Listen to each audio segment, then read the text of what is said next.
ढाका की सड़कों पर जो कुछ घट रहा है वह अब सिर्फ बांग्लादेश की अंदरूनी उथल पुथल नहीं रह गई। यह एक ऐसी आग बन चुकी है जिसकी लपटें भारत से लेकर वॉशिंगटन और न्यूयॉर्क तक महसूस की जा रही हैं। जिस मुद्दे को अब तक आंतरिक मामला कहकर नजरअंदाज किया जा रहा था वह अचानक दुनिया की सबसे ताकतवर संस्थाओं की टेबल पर पहुंच चुका है। भारत ने पहले ही चेताया था, अब वही चेतावनी सच साबित होती दिख रही है। पिछले कुछ समय से बांग्लादेश की सड़कों पर हिंसा, आगजनी और भीड़ का तांडव लगातार बढ़ता गया। शुरुआत राजनीतिक असंतोष से हुई, लेकिन धीरे धीरे यह हिंसा एक खतरनाक मोड़ पर पहुंच गई। अब निशाना सिर्फ सरकार या सियासत नहीं बल्कि वे आम नागरिक हैं जिनका राजनीति से कोई लेना देना नहीं है। अल्पसंख्यक समुदाय। जब कानून का राज कमजोर पड़ने लगा और भीड़ ने न्याय अपने हाथ में लेना शुरू किया तभी दुनिया की नींद टूटी। इस पूरी कहानी में पहला बड़ा अंतर्राष्ट्रीय मोड़ तब आया जब संयुक्त राष्ट्र ने अपनी चुप्पी तोड़ी। आमतौर पर यूएन किसी देश के आंतरिक हालात पर इतनी सख्त भाषा इस्तेमाल नहीं करता, लेकिन इस बार हालात हाथ से निकलते दिख रहे थे।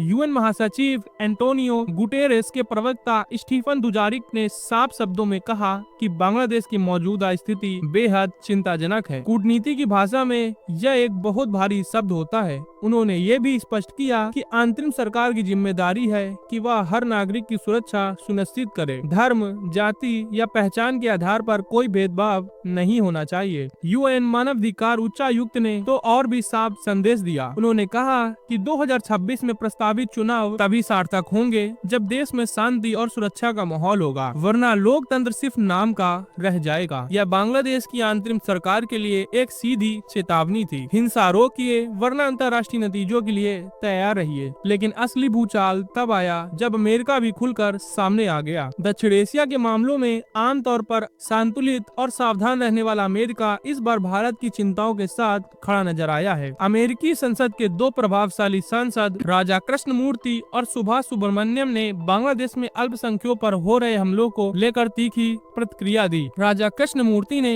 दीपू चंद्र दास की हत्या का जिक्र करते हुए इसे मानवाधिकारों का गंभीर उल्लंघन बताया और साफ कहा कि भीड़ द्वारा किया गया न्याय नहीं होता। वही सुभाष सुब्रमण्यम ने ढाका में अल्पसंख्यकों की सुरक्षा को लेकर गहरी चिंता जताई और तुरंत कार्रवाई की मांग की। इन बयानों का मतलब साफ है, वॉशिंगटन अब बांग्लादेश की मौजूदा व्यवस्था से स्पष्ट नहीं है। यह भारत के लिए एक बड़ी कूटनीतिक जीत है। जो भारत लंबे समय से कह रहा था, अब वही बात अमेरिका की नीति निर्माता भी दोहरा रहे हैं। इस हिंसा की चिंगारी एक युवा नेता शरीफ उस्मान हादी की मौत के बाद भड़की। विरोध प्रदर्शन होना स्वाभाविक था, लेकिन उस गुस्से को जल्द ही कट्टरपंथी तत्वों ने हाईजैक कर लिया। ढाका और दूसरे शहरों में प्रदर्शन हिंसा, तोड़फोड़ और आगजनी में बदल गए। सबसे खतरनाक मोड़ तब आया जब इस राजनीतिक असंतोष को सांप्रदायिक रंग दे दिया गया। अल्पसंख्यक समुदाय, उदारवादी सोच रखने वाले लोग और आम नागरिक सभी सॉफ्ट टारगेट बन गए। भारत जिस खतरे की ओर बार बार इशारा कर रहा था वही अब हकीकत बनकर सामने आ गया। नोबेल शांति पुरस्कार विजेता मोहम्मद यूनुस, जिनसे दुनिया को बड़ी उम्मीदें थी, आज खुद कटघरे में खड़े नजर आ रहे हैं। उनकी अंतिम सरकार तीन तरफ से दबाव में है। देश के अंदर बढ़ती हिंसा, जिसे काबू में लाने में प्रशासन नाकाम रहा। अल्पसंख्यकों की असुरक्षा, जिसने सरकार के समावेशी वादों पर सवाल खड़े कर दिए।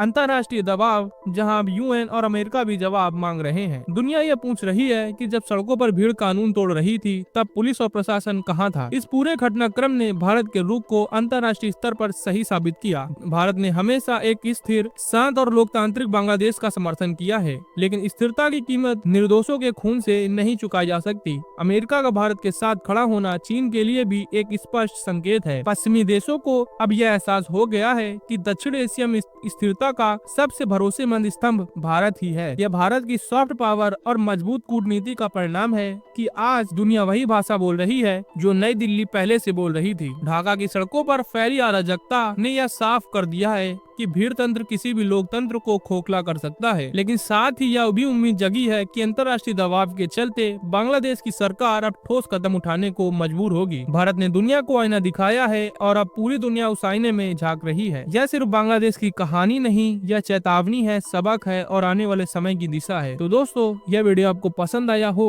तो वीडियो को एक लाइक कर दें, चैनल को सब्सक्राइब कर दें। हम मिलते हैं किसी नेक्स्ट वीडियो में, तब तक के लिए थैंक्स फॉर वॉचिंग। जय हिंद, वंदे मातरम।